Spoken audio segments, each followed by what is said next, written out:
Home Federal Bank and Halloran Hilton Hill present Anything is Possible. Next. I'm Chyna Brackeen, and I got next.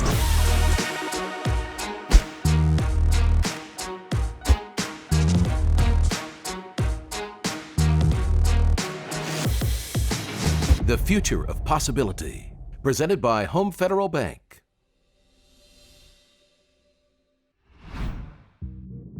What do you do?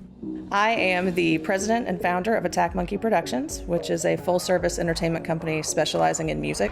So I primarily focus on artist management of independent musicians and festival and concert production. Why? Oh, wow. You know, I started out as an opera singer. I was a singer and an actress, thought I was going to be on Broadway, and my voice didn't agree with me. It thought I should do opera instead. And so I started going down that path, studied voice and opera, did some shows professionally, and realized that opera was not my passion. I didn't feel as strongly about it as I felt about Broadway theater. And so I didn't want to spend the rest of my life doing that, but I still wanted to work in the arts.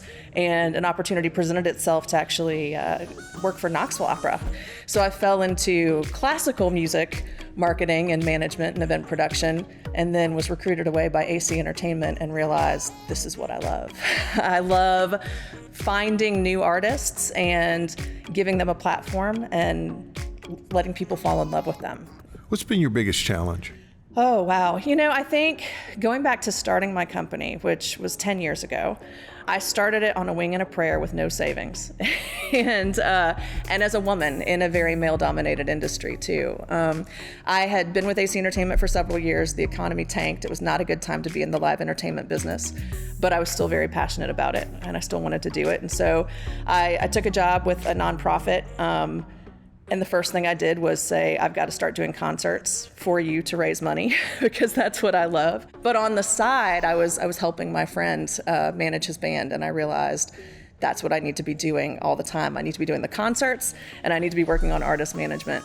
I'm going to quit the job I have at the nonprofit, and I'm going to dive into this with both feet. And so without a plan, without money, I did it. I jumped. I said, go. And actually within 24 hours, I'd lined up 5 contracts. So, so it was challenging, but I think having no trampoline under me, no safety net, was what made it work. What's been your biggest success? One of the first things that was a huge success was when I got a client on the Grand Ole Opry for the first time. It was the first independent act in the history of the show, so not signed to a record label, to play on the Opry. And it was the Black Lilies. They've played over 50 times since. And just walking onto that stage, I was standing backstage watching them go on, and cried the entire time with just the importance of that moment. And this year with the Rhythm and Blooms Festival, which is also my baby, having our first sold-out festival and seeing tens of thousands of people just falling in love with some artists that they'd never seen before. What are the rules of success and possibility that you've learned thus far? There's no such thing as no. That has 2 definitions to me. The first is if somebody comes to me and asks me for something, then I'm going to find a way to deliver it. I'm not going to say no. But the second is, if I'm going after someone and I hit a no, that just means that I've not asked for the right thing in the right way. There's still a way to make it happen. It's just a matter of figuring out what it is that drives the other person and what they want to get out of it, and recalibrating my approach and coming at them with integrity, but working for that yes. Favorite quote? I always figured if a girl wants to be a legend, she ought to just go out and be one. Calamity Jane. So why not? Just do it. Must-read book? I think The Kite Runner by Khaled Hosseini. It's such a powerful piece of literature, and it shows you how alike we all are. It studies Afghanistan before any of the wars, when it was just a prosperous country. And you can see how similar it was to the US. And then you see what happens when war hits, when the Taliban takes control, and how that impacts friendships and lives for generations. 10 years from now?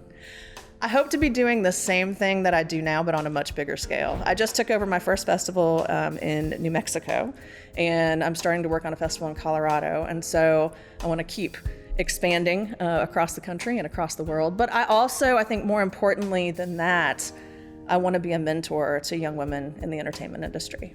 What's your advice to somebody trying to launch their dream? Never have a fallback plan. When I started my business, as much as it was a challenge to not really know what my safety net was, I had no choice but to make it succeed. I had a small child at home. My husband was a stay-at-home dad, so we didn't have anybody else picking up the slack, but I made it work because I had to. And I think that's one of the most important things that you can do, is just believe in yourself so much that there is no way for you to fail. You are fantastic. Thank you. You are fantastic. Thanks. That's inspiring. The Future of Possibility, presented by Home Federal Bank. I think our young people have a role to play that's different than the role that my generation played when we were young.